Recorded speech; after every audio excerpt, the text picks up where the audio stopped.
দুই বেলা খাইতে পারি না এর জন্য যে তোমার কাছে পইরা আছি, বিষয়টা কিন্তু এমন না। আমার কাছে সম্পর্কের মূল্য অনেক।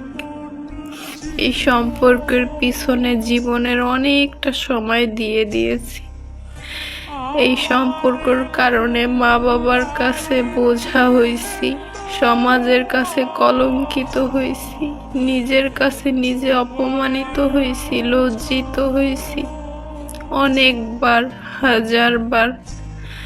তাও তোমার পা দুইটা ধইরা পইরা আছি শুধু সম্পর্কের মূল্য। বলতে পারো নিজের স্বার্থের জন্যই পড়ে আছি, কেননা তুমি যদি আমার কাছ থেকে আলাদা হয়ে যাও আমি বাঁচবো না, আমি নিজের সামলাইতে পারবো না। তুমি বারবার আমার কলিজায় আঘাত কইরা চলে গেছো, আবার তোমাকে আমি ধরে রাখছি। অনেক শখের তুমি, অনেক কষ্টের ফল তুমি, এর জন্য তোমাকে আমি ধরে রাখছি। এমন না যে তুমি চলে গেলে আমি খেতে পারবো না, চলতে পারবো না, রাস্তায় ভিক্ষা করব, বিষয়টা কিন্তু এমন না। আমি রাস্তায় রাস্তায় ঘুরবো পাগল হয়ে। তুমি যতবার আমারে আঘাত করে ফেলে রেখে চলে গেছো, সবাই বলছে নিজেকে সামলিয়ে নে, যে একবার ঠকায় সে বারবার ঠকায়, আর কোনোদিন সুযোগ দিস না। আমি তোমাকে একবার না, তোমার আমি হাজারবার সুযোগ দিয়ে নিজের কাছে না রাখছি, নিজের বুকটার মধ্যে আগলায় রাখছি। তারপরও তুমি এই বুকটার মধ্যে আঘাত করো। ভুলে যায় না, দিন শেষ কিন্তু এই বুকটার মধ্যেই তোমার ঠাঁই হবে।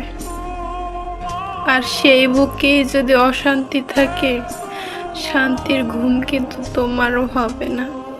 উপরওয়ালা কিন্তু সবই দেখে, কে ভুল, কে সঠিক, কে মানুষকে আঘাত দেয়, কে ঠকায়, কে ভালোবাসে, কে ভালোবেসে আগলে রাখে, ওই উপরওয়ালা কিন্তু সব দেখে।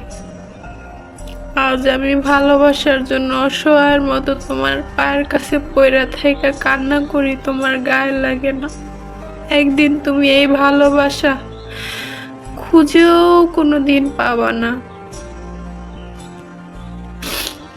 যে পায় সে বুঝে না, যে না পায় না সে বুঝে। তুমি আমাকে হাজার অবহেলা করো, তারপর আমি চুপ থাকি কেন জানো? আমি চাই যে সম্পর্কটা থাকুক, সম্পর্কটা থাকুক। টানতেছি, একা একা টানি, চলুক, কিন্তু তাই বলে এটা না যে তুমি আমার মৃত্যুর মতো যন্ত্রণা দিবা।